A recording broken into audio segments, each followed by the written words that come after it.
I was wondering. I was really thinking it would be hilarious if I started the second stream in full Tron cosplay. I unfortunately do not have that, but it would be really funny if I did. I'm gonna do the stream. I'm gonna check some notifications. And then I will get to it. Let me mute. The movie's good. That is the birthday boy himself. The birthday boy. I'm gonna check some notifications real quick. Give people some time. Dude, Catman was on the stream. He was watching the stream and commenting on the first one. Yeah. At least I think it's Catman. He was talking about the DeviantArt stuff. But his name was like Nomad or something. Yeah, it was Nomad. The mysterious Nomad Catman? The Nomad Catman, yeah. Is it actually blocked off all the way? It is. Yeah, I've completely blocked the bed. She can no longer get under the bed. Which means she can no longer pee, puke, or whatever under the bed. Might as well just give her a shock collar. I should start being a leftist commentary streamer and start shocking my dog whenever she disappears from the background. Yes, it seems. Did he not put out a post claiming it was an Israel psyop? I'm not. Did joking. he say that? I that might be true. I'd have to confirm. That might be fake news. But it's so obviously a shock collar. Like, there's people like actually showing like the visual evidence of it. Like, it definitely is. And he should just admit to it and just say, I'm not going to do it anymore. And then it would blow over. But instead, he's doubling down and saying, like, Moist Critical is stupid for calling it out. Sorry, that got on a side tangent. We talk about important things on this stream. Like Tron Ares. Oh. Wasn't he 1A seeing her outside?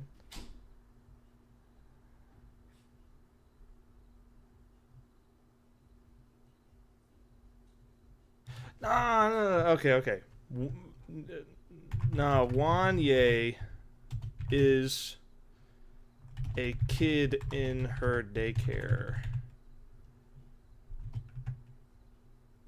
I spelled it Wayne. I swear. It's Wanye is a kid in her daycare. Sorry for the confusion. Yeah, Jose Manuel Barbosa got confused about a scene. This guy just commented to Lilith. What am I supposed to? What am I supposed to respond to that? In this like compilation, like I would say she's still in the same spot. She hasn't really changed that much.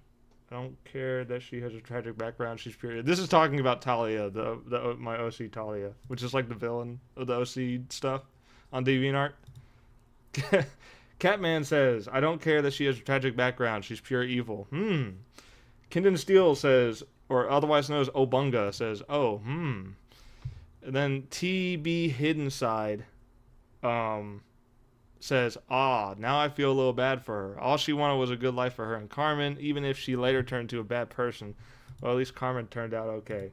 And yeah, that's kind of like the main thing with this 4-part stuff for Talia's character.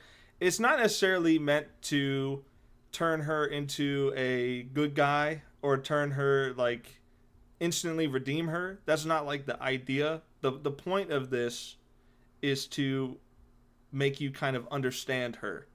To understand, like, where she came from and why she is the way she is. Not so much to excuse her actions because, like, as Catman said, she is a very, like, just despicable person. Slow descent of a person until they are slapped by reality. Yeah, exactly. Good comment, Obunga.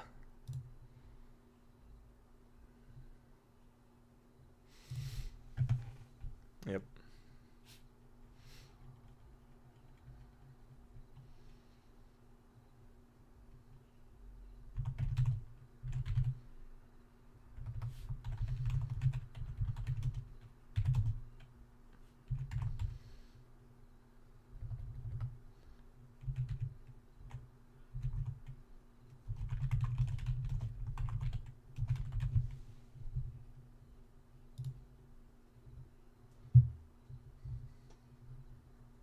Yeah, I think that's it for the notifications and stuff.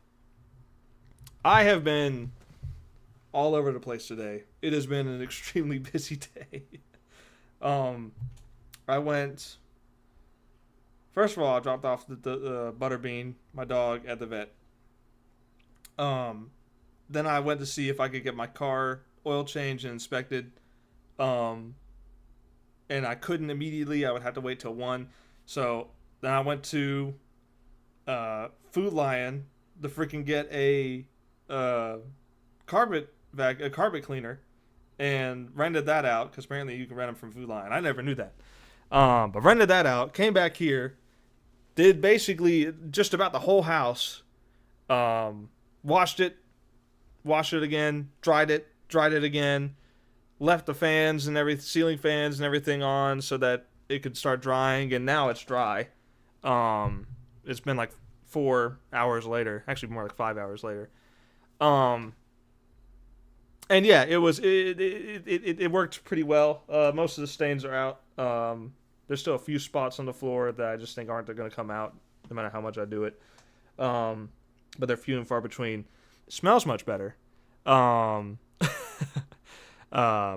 it is very, very, very clean now.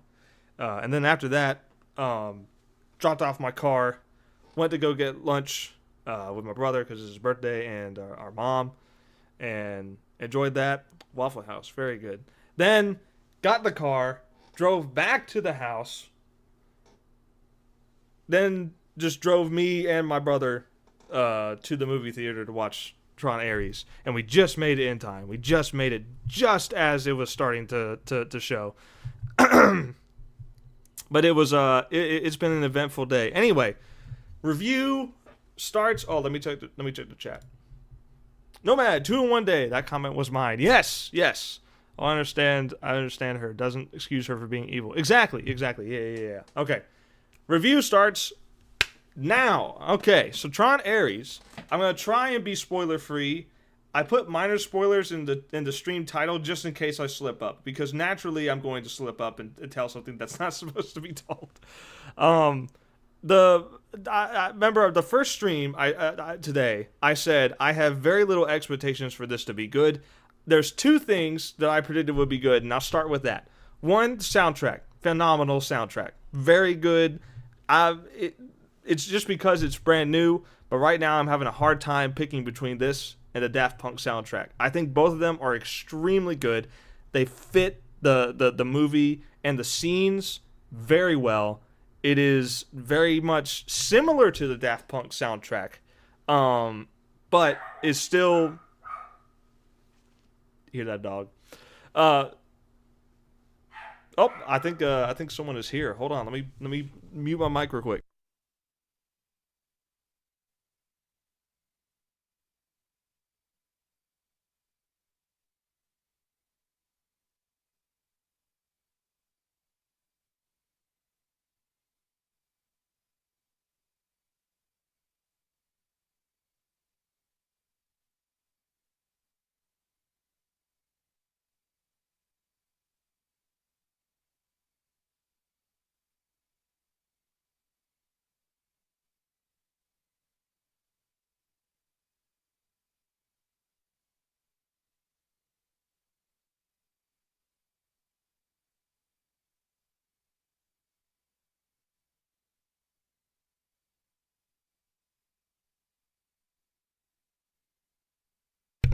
All right, I'm gonna start it over.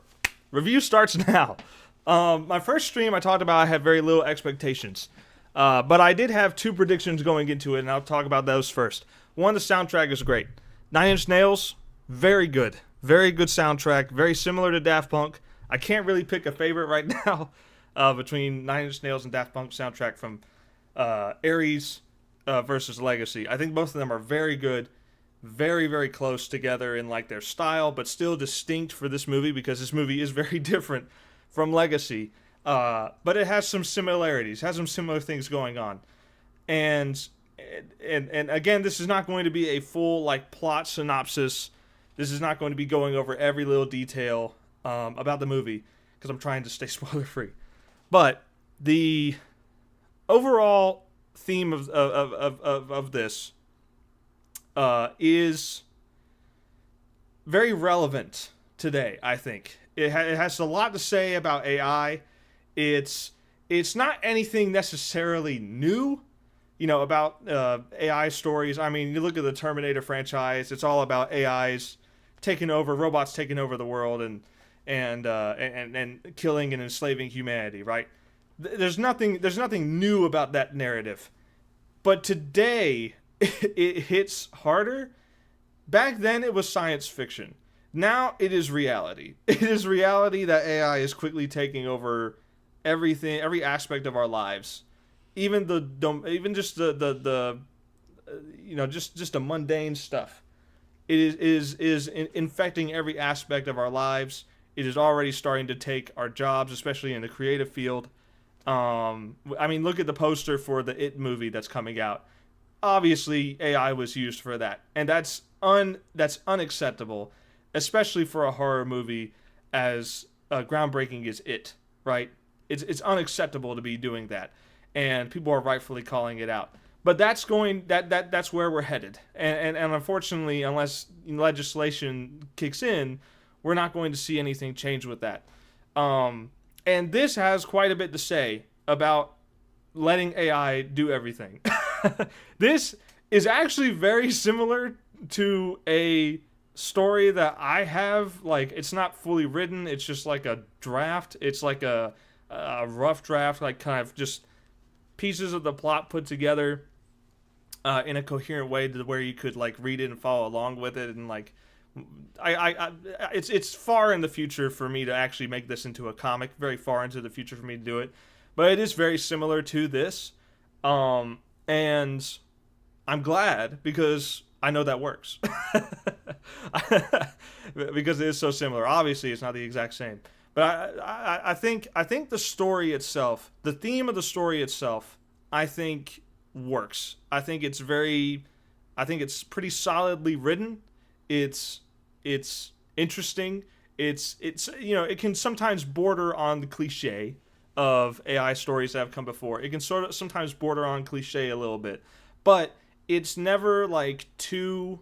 It never dives too much into that. For instance, the main character Ares from the trailer. This is information. I'm not spoiling anything. You can get this from the trailer.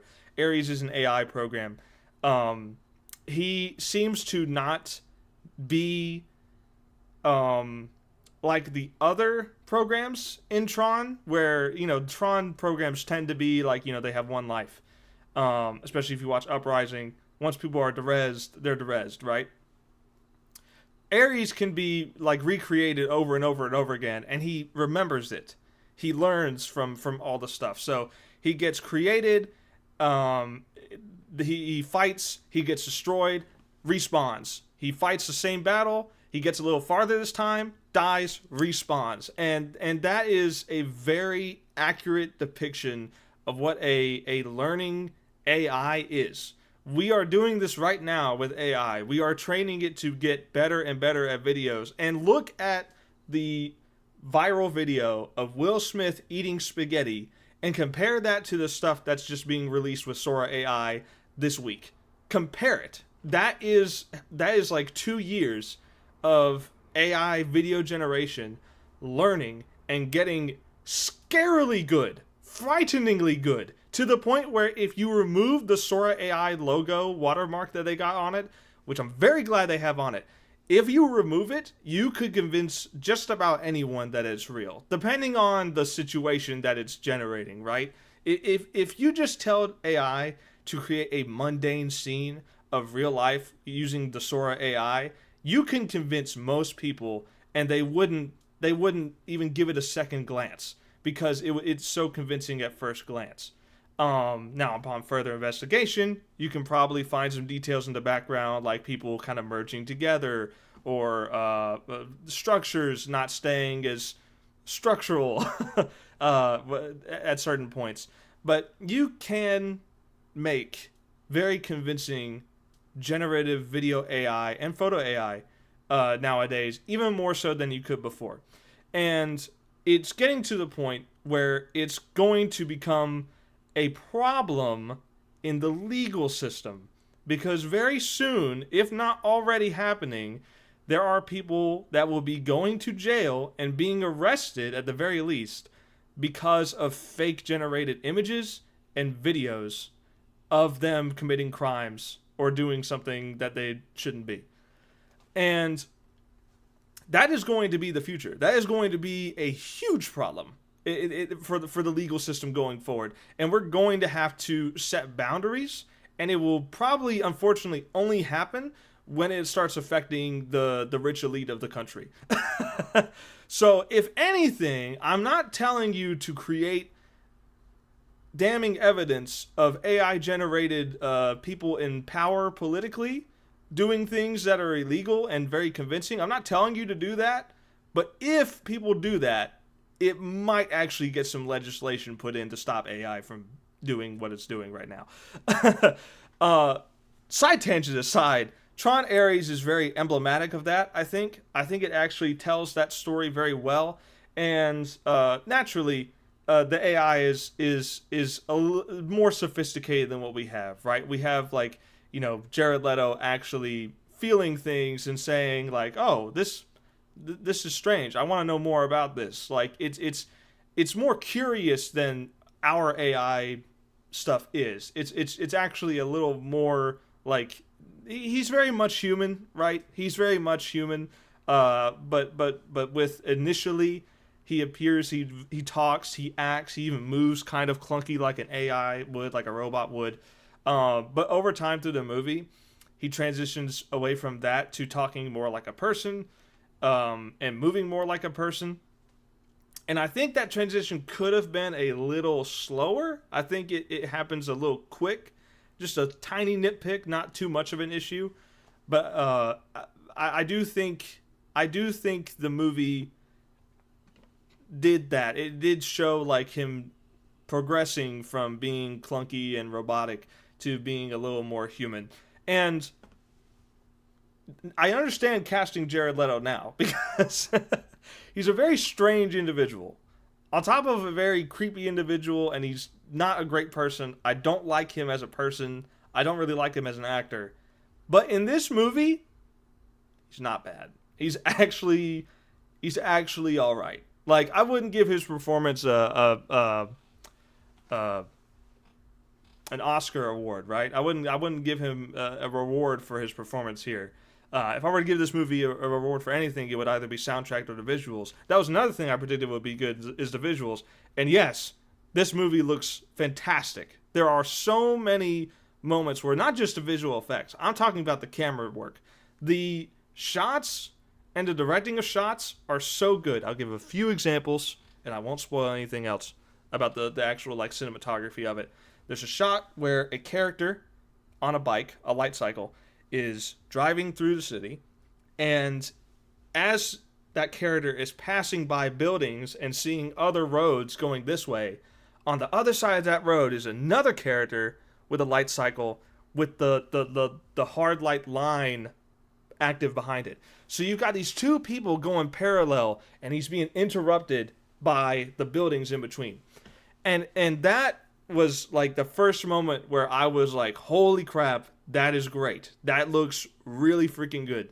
The intro sequence as well, when it shows the name of the movie and transitions into a new scene from the grid to the real life, very well done as well. Very good. Love that. And similarly, how I feel about the opening of Tron Legacy, I thought that was a very good opening as well.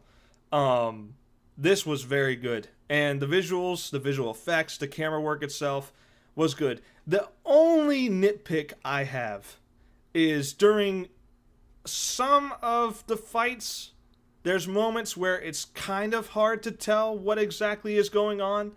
It's a little too zoomed in. It's a little too close up.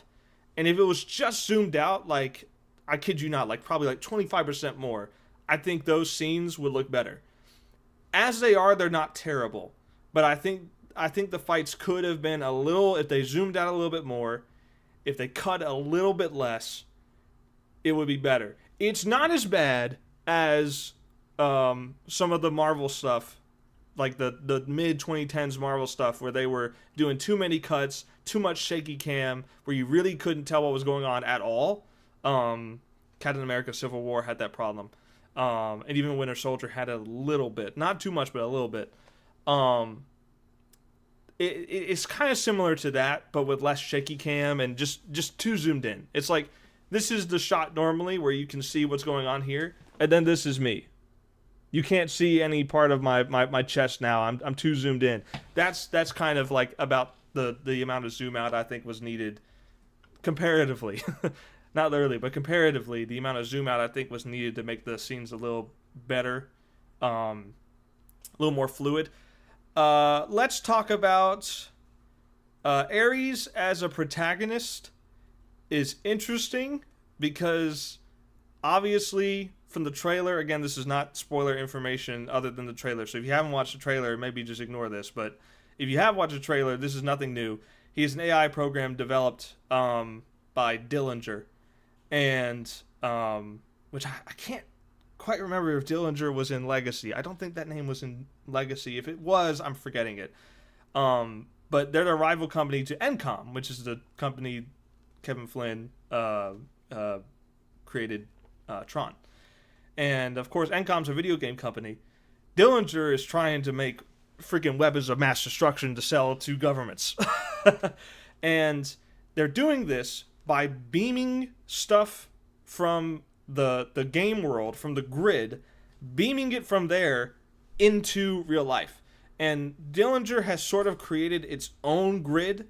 Like there's the Dillinger grid and then there's the Encom grid. Thank you for that. You can't see him. Oh, you found them. Thank you. Where were they? They were under all the clothes, man. I knew it. I knew it. Even though I picked them up and moved them 80 different times. You didn't pick them up the right way. Oh, you're right. You're so right. For those who don't know, that was my brother. He could not find his glasses before the movie, and fortunately, because the movie theater was not packed, because I guess not a lot of people are going to see Tron, we were able to pick the best seats in the house. So it was close enough to where he didn't even need his glasses. He could see pretty fine. Anyway, it's interesting because Ares starts as sort of an antagonist, right?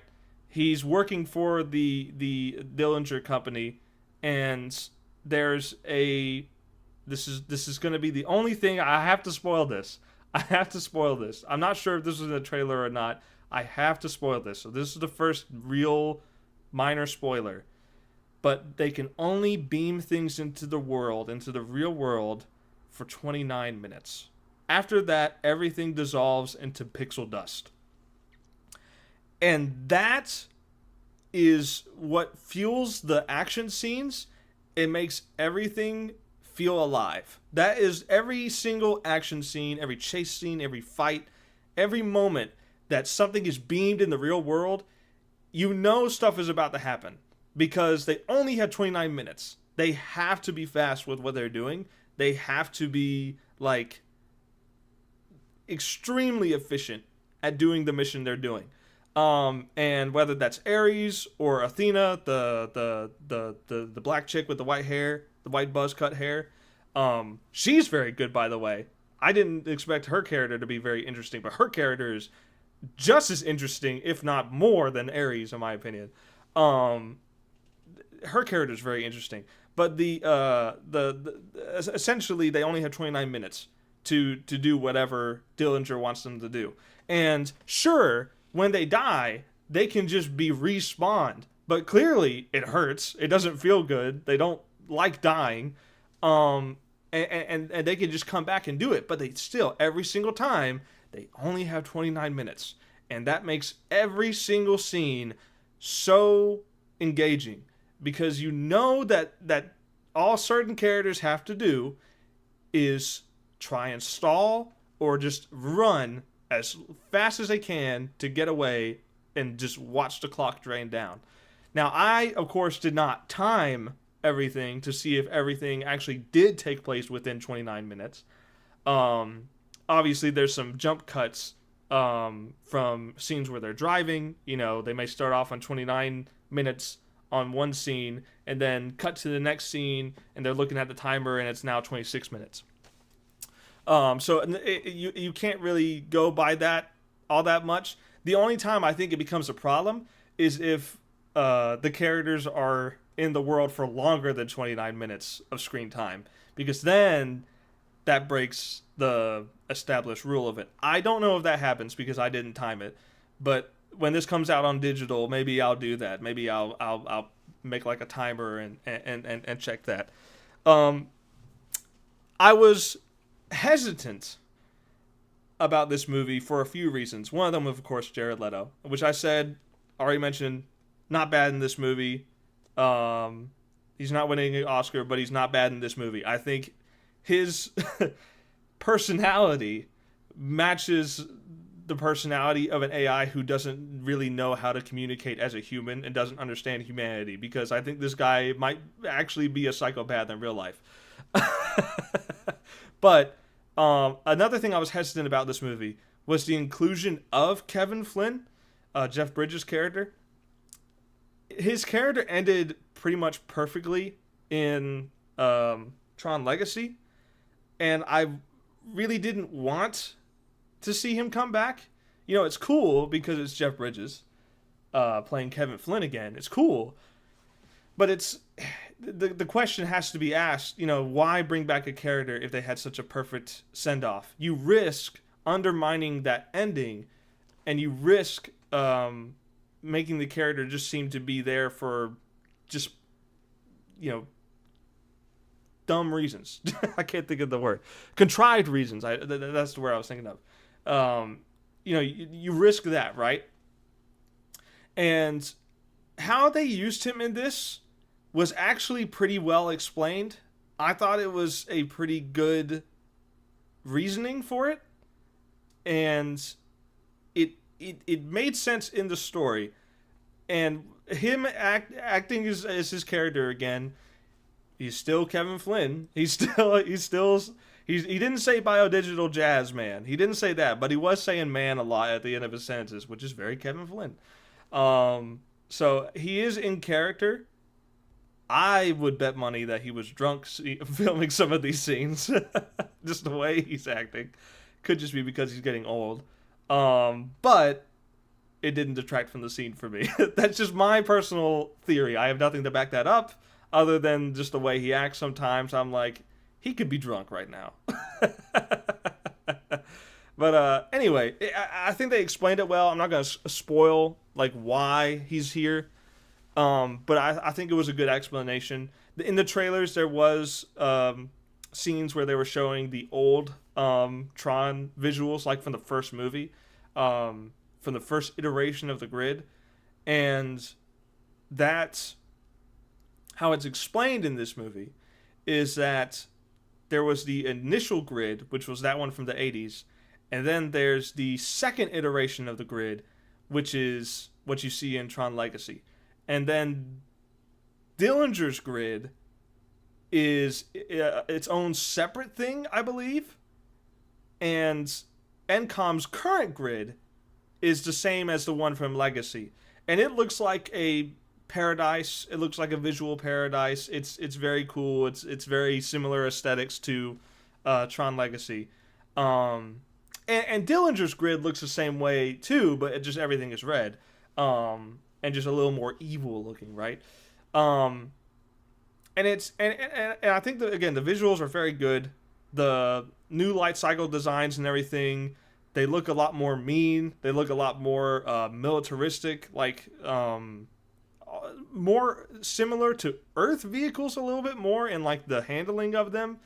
And I think that's on purpose. I think that's because Dillinger is trying to market these as weapons to be sold. It makes sense for them to look a little more similar to Earth vehicles. So that doesn't bother me. I know some people will be like, oh, it has to adhere to the aesthetic 100%, otherwise it's not Tron. I think for these vehicles being created by a company that's trying to sell vehicles in the real world, I think it makes perfect sense. I think it makes perfect sense for the aesthetics to shift a little bit to more to realism. But let's talk about the villains. Let's talk about the villains. And mainly, you've got three characters that are antagonists in this movie. Ares, again, begins as an antagonist, but as you can imagine, becomes a good guy. I'm not really spoiling anything there, I don't think. I think you could just kind of guess that. And then there's Athena, which I mentioned was very cool. I'm not going to spoil anything because it's too cool. You need to see this. You need to experience this movie, I think. I'm not going to spoil it. I may make a third stream talking about spoilers later on, like later in the month. But yeah, Athena is a very cool character. And then you've got the CEO of Dillinger, which is Julian. And now, the first third or half of the movie, this guy to me came off as extremely cringe. Everything he was saying was just, I was like, the dialogue, like, he's such a loser, man. And then about a third or halfway through the movie, there was a scene that clicked for me. I was like, wait a minute. He's supposed to be this way. He's supposed to be a loser because he is a loser. He, without spoiling too much, he is the son of the woman in the poster you see in front of the dude in the business suit, the woman with the blonde hair in front. That's his mother. She was the previous CEO, and now he's become the new CEO. And this is a guy who has had everything he's ever wanted, golden spoon in his hand, eating cereal, golden cereal with a golden bowl and a golden spoon with golden milk, because why not, since he was born. He has never had to work for anything. He has always been told that he's the coolest, that he's the best in the world, because if they don't tell him that, then he's going to get mom and dad to ruin their lives and get them fired. So he has had everything handed to him. So of course he's going to think he's the coolest thing ever, even though he's an extreme loser. And at that moment, like the one scene where it clicked for me, I was like, that makes sense. This went from being a complaint about the movie that I was going to make to being a praise, because he is characterized very well. He is extremely well characterized. And there's something else about him too. The tattoos. He's got tattoos of like Tron like code and stuff going up his neck and down his arm and stuff. And at first, I was thinking the same thing with the way he was acting, the words he was saying. I was like, this guy really is trying too hard to be a tech bro by having those tattoos. I could see Elon Musk doing something very similar. And then again, I realized, wait a minute, that's the point. That's the point of his character. And my brother even pointed that out, that it's even a little bit of foreshadowing. But again, I'm not going to go into the spoilers. It is pretty interesting. I don't know if it was intentional foreshadowing, but it was definitely intentional for him to have those tattoos, because the actor does not have those in real life. So they were definitely an intentional choice, and I think it was a good choice once I realized that his character is supposed to be a loser.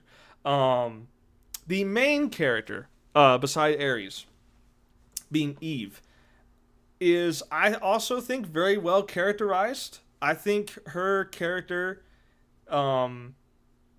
it's hard to talk about this without spoiling. Her character is very motivated by guilt, very motivated by grief, and doesn't really have much else going for her at the start of the film, other than the main... I hesitate to call it a MacGuffin, because a MacGuffin almost has like a negative connotation with it. But it's something that the characters are all going for to advance the plot forward. That's what a MacGuffin is. And by technicality, this is a MacGuffin. But it's not a MacGuffin in a way that a lot of them are, that it's just a contrived piece of something that they need to get the thing going where you could write it out of the plot. Like, it's a very necessary piece of the story, and it makes perfect sense for it to be this way. And other than finding that, she doesn't really have much else going for her. And she actually achieves what she wants fairly early into the film. And she could just turn this in and be done with it, and that's going to be it for her. But what ends up happening to this movie is, with the help of Ares, she sort of moves past that. She grows as a character to realize that this isn't what. I'm trying not to spoil it. She's supposed to be doing more. This is not where she stops. This is just the beginning. And it's how another character would have wanted her to be. Would have wanted her to do. Purpose is another theme of this. Like in the film, multiple characters ponder their purpose, and I think it works for multiple characters. 3 in particular have a theme of purpose about them, and all 3 of them I think are fairly well written. The only characters that I have criticism for, and this is my main criticism of the movie. There's a character called Seth that is the cringe, quippy, Marvel dialogue character of the movie. And I knew this was going to be in this movie. I knew it was going to be in the movie. I knew it going into it. They're going to have Marvel quips. It's going to happen. And that guy, whenever he's on screen, the movie is not great. But anytime he's not on screen, the movie is surprisingly pretty good. And there's 2 other characters that aren't even on the poster, and Seth isn't on this poster either, by the way. That's how little he matters. He doesn't really do much. Seth does not really do much. He is actually even replaced by another character who is even less important than him, because Seth, at the very least, is in the movie at the beginning with Eve, which makes him at least attached to one of the most important characters, one of the main characters of the film. At least like he is there at the beginning, but the other character isn't even there, and at the beginning, and is instead kind of like about 20 minutes into it, he appears. Him and his girlfriend. His girlfriend, I can't tell you her name because she doesn't do anything. She's not really that important to the plot of the movie. She doesn't do anything. And then AJ, which is his name, swoops in and steals Seth's thunder. He basically just shows up and says, "Oh, a scene where you could be useful. I am now that useful character. It's my scene now." And Seth just kind of, I mean, he's there, he's helping, but I feel like there was just a bit too many characters. I think you could have literally written out AJ and his girlfriend, especially the girlfriend, because she did absolutely nothing. Could have written those 2 out and just had Seth and Eve, and write Seth a little bit better, leave out the Marvel clips, and I think the movie would have been much better. I think the movie would have been much better if you just trimmed some of these characters down. Now, there is a scene where AJ is like technically needed. They're doing like an E3 type presentation for NCOM, like a Nintendo Direct, to a live audience, and that's a scene where AJ is important because they had to have someone be the face of the company while Eve is gone, because Eve is the CEO of NCOM. And I thought this chick was like late 20s, early 30s. Nah, she's actually like 42 or something. But Asian don't raisin, as they say. And she looks very young to be 42. The other characters are all kind of younger looking too. Could be late 30s for most of them, I'm assuming. Probably like their late 30s. But they're all very young to be CEOs and top executives of a company. You know, it just seems a little unrealistic, I guess, in that aspect. But it's not too much of a problem. It's just I think they just could have trimmed a few characters out, and the movie would have been better than it was, in my opinion. I think it would have been better. There is also a scene halfway through the film where Ares and another character are talking, and Ares just kind of spells out that character's character struggle and motivations. And while it is in character for Ares as an AI to not understand emotional boundaries and social cues, it is a little cheap from a writing standpoint to just blatantly say what the character is going through as a character arc, essentially, is what it's doing. Again, it makes sense for Ares to be saying this, but it is a little cheap from a writing standpoint to be doing that. If I open this window, does it make the lighting a little bit better? Come on, open. Okay, whatever. That did help a little bit.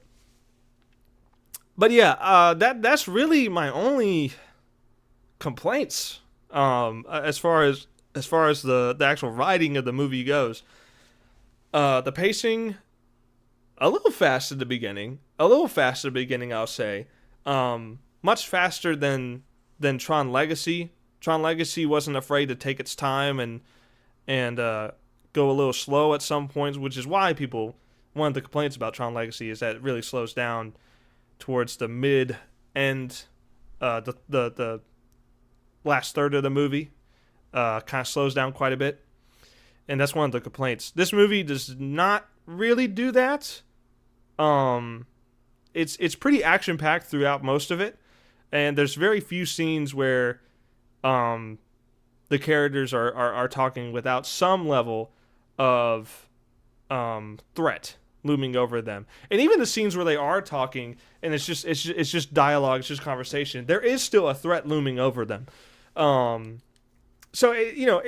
feel like if anything, this movie can be a little fast paced at the beginning, but it kind of balances out. It balances out pretty well, I think.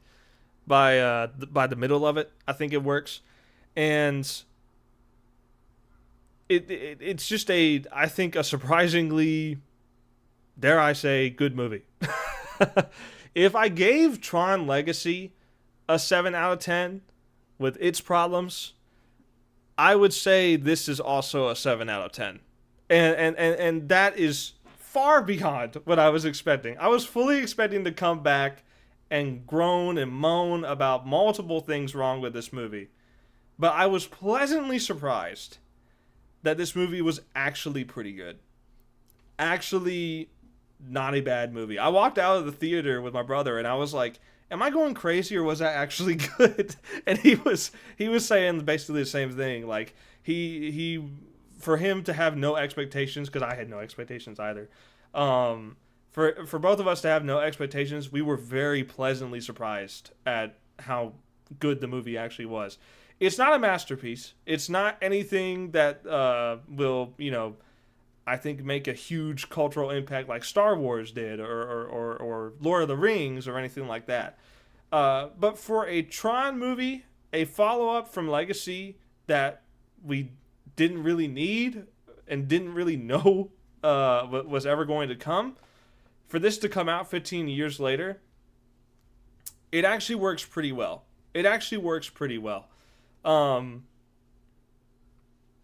Yeah. That's about all I have to say about the movie. It does kind of ask you to, like, just take on face value, like, hey, this is Eve Kim. Yeah, she's pretty young for a CEO of Encom, one of the biggest game companies in the entire world, but yeah, you know what, she's the CEO, you gotta deal with it, that's her now. It does kind of throw that on you without too much explanation. There is mention of Sam Flynn and him giving the company to her, but they don't really explain why that happened. They don't really explain where he is at the time of the movie. They mention him, but he never actually appears. And the same thing with Cora.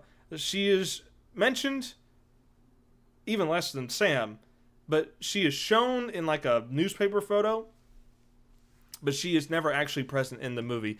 And that's, I feel like for this movie, I think that actually works. I think trying to shoehorn in Sam and Cora into this movie, I think would not work. Now, maybe if they make a fourth movie, which with the ending is very possible, if they want to put Sam and Cora into the fourth movie, I think that's possible. I think it could work. Do I think they'll do it? Probably not.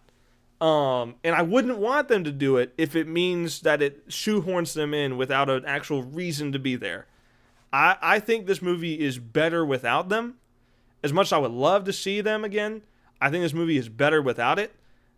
It does references to the original and to Legacy, but it isn't so wrapped up in references that it loses its own chance to make its own imprint on the series. And to be honest, if this doesn't get a movie, but if we get a Tron Uprising Season 2, I would take that too. Give me Tron Uprising Season 2, please. But there's a very big possibility, I think, that we could see a Tron 4 sooner than we waited for Tron Legacy. Because unlike Legacy, which had a very definitive kind of end to it, this has an ending that very much teases the idea of a sequel. So I think it's very possible that we could see it. It just depends on how good this does at the box office. And I don't think it's going to do very well because of Jared Leto. But yeah, I wish they went with any other actor. Any other actor I would have preferred almost. I don't know why they chose Jared Leto. I really don't understand it. It doesn't make sense to me. You've got all the PR baggage that he brings with him. The fact that he's not even that particularly good of an actor either. I don't know why they chose him. I don't know why. But in this movie, he is not bad. He is not at all bad. He is a decent actor in this movie, and he is a fairly well-written character in this movie too. I found him interesting. I found Eve interesting. I found Athena interesting. And also the names Ares and Athena, gods of war. Yeah, obviously they're being very much on the nose with that. The next one will probably be called Tron Kratos. But which would be sick. I would watch that movie too. But yeah. Surprisingly good movie. And that's my final thoughts on it, I guess. I don't want to go into spoiler territory. It was very good. Cinematography was excellent. Soundtrack was excellent. CGI was excellent. The plot was pretty well written. The characters were, for the most part, pretty well written. Even Julian's mom. Even she was a well-written character in this movie. Even she had some interesting moments. But yeah, I mean, just all around very good. And before anyone says anything, no, I do not think this movie was woke. The woke mind virus did not grab a hold of this movie, folks. It did not grab a hold of the movie, folks. Now, there was nothing political really about it, I don't think. Unless you just consider rich people political.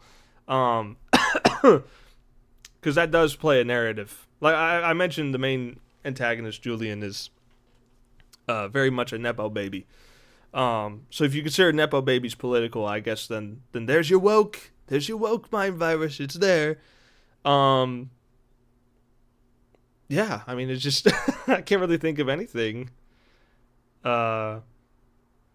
relating to modern day politics. It relates to modern day issues with AI, but I wouldn't necessarily say AI is a political issue. It's more of a humanitarian issue, I think. An ethical issue, I think, rather than a political issue. Because both sides are wanting to use AI, even if they don't say it. They're both doing it. The Trump administration is just using it more blatantly with Twitter. But yeah, I mean, it's I think it's a fairly it's a very much neutral political movie. It doesn't make any kind of stance as far as modern day politics go. It's refreshing because it's a Disney movie, and I'm so used to having stuff shoehorned in with a lot of Marvel stuff and even Star Wars stuff. I'm so used to having scenes like that feel like they're preaching to me, that I was pleasantly surprised that this movie didn't do it. Tron, I mean, it's just, they might not be the best movies, but they consistently are good. I'm just as shocked saying it too. Look, you might be shocked hearing me say it. I'm shocked hearing myself say it. I'm shocked thinking it. But yeah, I mean, it's pretty good. Maybe in like 2 or 3 weeks after I've had some more time to stew on the movie, maybe I'll think of some more issues, like as far as plot holes and stuff. Some people might say, oh, the pixelizer gun that beams them into the game, they don't have any cables attached to or whatever. It's just like a portable wireless pixelator now. How does that make sense? Wi-Fi. I mean, it's from the 80s to now, the technology has advanced so much, and that's even a line that a character says in the movie, is that technology spreads so fast. We move so fast, we leave things behind, is what a character says. And it's pretty true. Pretty true, man. We got to remember our history lessons, bro. We're forgetting some history lessons, and we're probably doomed to repeat it if we do that. But yeah, I think it's a pretty well made movie. All around. It's a fun, well written movie. And I'll fight you over it. But yeah, I mean, I'm open-minded to like people saying like, well, this doesn't make sense because of this plot point, and this doesn't make sense because of that plot point or whatever. Like, yeah, I mean, like if someone makes a strong case that something conflicts with the prior movies and the show, then yeah, I mean, like, I'll accept that if they make a strong case for it. But right now, I can't really think of anything. And I asked my brother, I said, can you think of anything? Because he literally just watched Tron Legacy last week in preparation for this movie. So it's fresh on the brain for him, even more so than it is for me. And he couldn't think of anything that was weird. Oh, well, the lights, the hard light stuff that the bikes and the jets and stuff leave behind them, the trail that they leave behind, sometimes it cuts through a car with like a singeing heat. And sometimes people can touch it and not get burned up. So the question I have is it always super incredibly hot that it melts everything? Or is it just a hard surface like a wall? Because there's a vehicle at some point that drives drives on it and flips over. And it doesn't get burned up or anything. It doesn't, obviously the stuff doesn't get de-rezzed because it's real life. Then you've got scenes where like people are like physically touching it and not getting hurt or anything. So my thinking is, for the most part in the movie, and this is the thing, for the most part in the movie, it's just a physical wall that things crash into and either explode or just break apart into pieces, whatever. It's like a wall. And in just that one scene, it cuts through it like a super hot knife, like 1,000-degree knife versus a tennis ball. But it's just that one scene, and it's in the trailer. It's the cop car that gets cut in half with like the heat lines on it. So I wonder if it's because if something runs into the middle of the wall, does it cut through it like this? And if it was like this, they would just crash into it and just boom, and then plop back down. But because it's like this, it cuts through. I mean, it could be that way. It could genuinely be like the only part that's like razor hot are the edges and not the actual wall itself. It could be that way. I don't know. I've never had to ask this question because we've never had Tron stuff in real life. It's always been on the grid. And everything that hits it fast on the grid gets de-rezzed. So, that's I guess a little thing you could ask. What's the consistency on that material? So, it's that minor things like that I could see popping up in my head weeks from now. But as of right now, I can't really think of any major plot holes with this at all, really. So, with that being said, thanks so much for watching. I'm going to try and do some more streaming / videos in the future. Going to try and be more consistent with that. I need to get better lighting. Mostly because my light's off right now. It's too dark in here, but I definitely need to get some more lights that are actually pointed this way, so it can look better. But anyways, that's all for now. Thanks for watching.